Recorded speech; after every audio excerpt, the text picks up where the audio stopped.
You don't realize what the poem is up to, and then wham, it hits you. Oh, I never thought of this before. We looked with our eyes, okay? And we listened with our ears. We've done all these things. But the poet can also do other things. The poet can take the camera and put it anywhere. So I taught a course in world poetry last semester, and the student said she felt absolutely absurd staring down at a tiny branch, trying to write a poem about it. But she said about 3 weeks later, she said to her roommate, God, since I've been in this class, I'm seeing the world entirely differently. And the student goes, yeah, I had White House too. I'd like you to think of a place that you love. What was safe and chosen as happy, like a dominant piece, was nature, going to the mountain. I see purple clouds and birds that change colors. One student wrote about being in church, and the student looked up and saw a crack in the ceiling, and through that crack came a beam of light. Here I am protected. I begin to hear voices that are singing. And I read it aloud to my mom on the phone, and I could literally hear my mom weeping. And why should they worry if they are in the house of God? They seemed hopeful, they seemed bright. Only asking them to write about a place different from the place where they felt comfortable. It could be a heaven above this place or a hell below this place.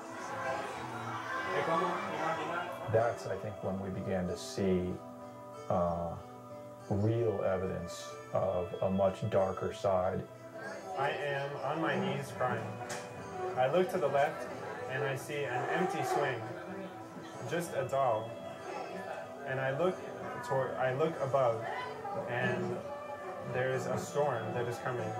For these children, for some of them it's their parents, some of them their grandparents, lived through a horrible and atrocious civil war.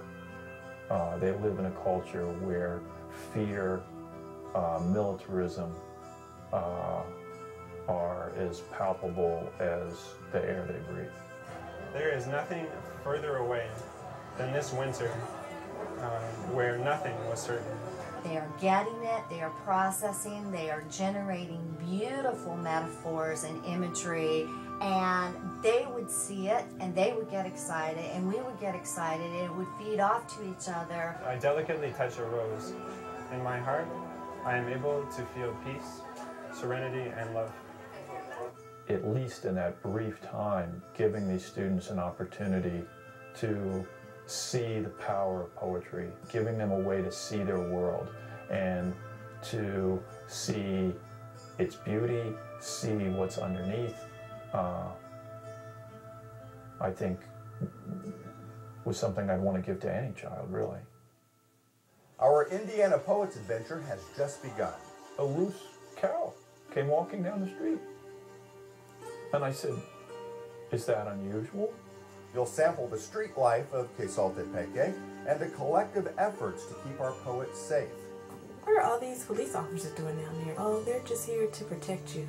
I'm thinking, oh my gosh. And you'll meet the young leaders of the town who use words as tools for social justice.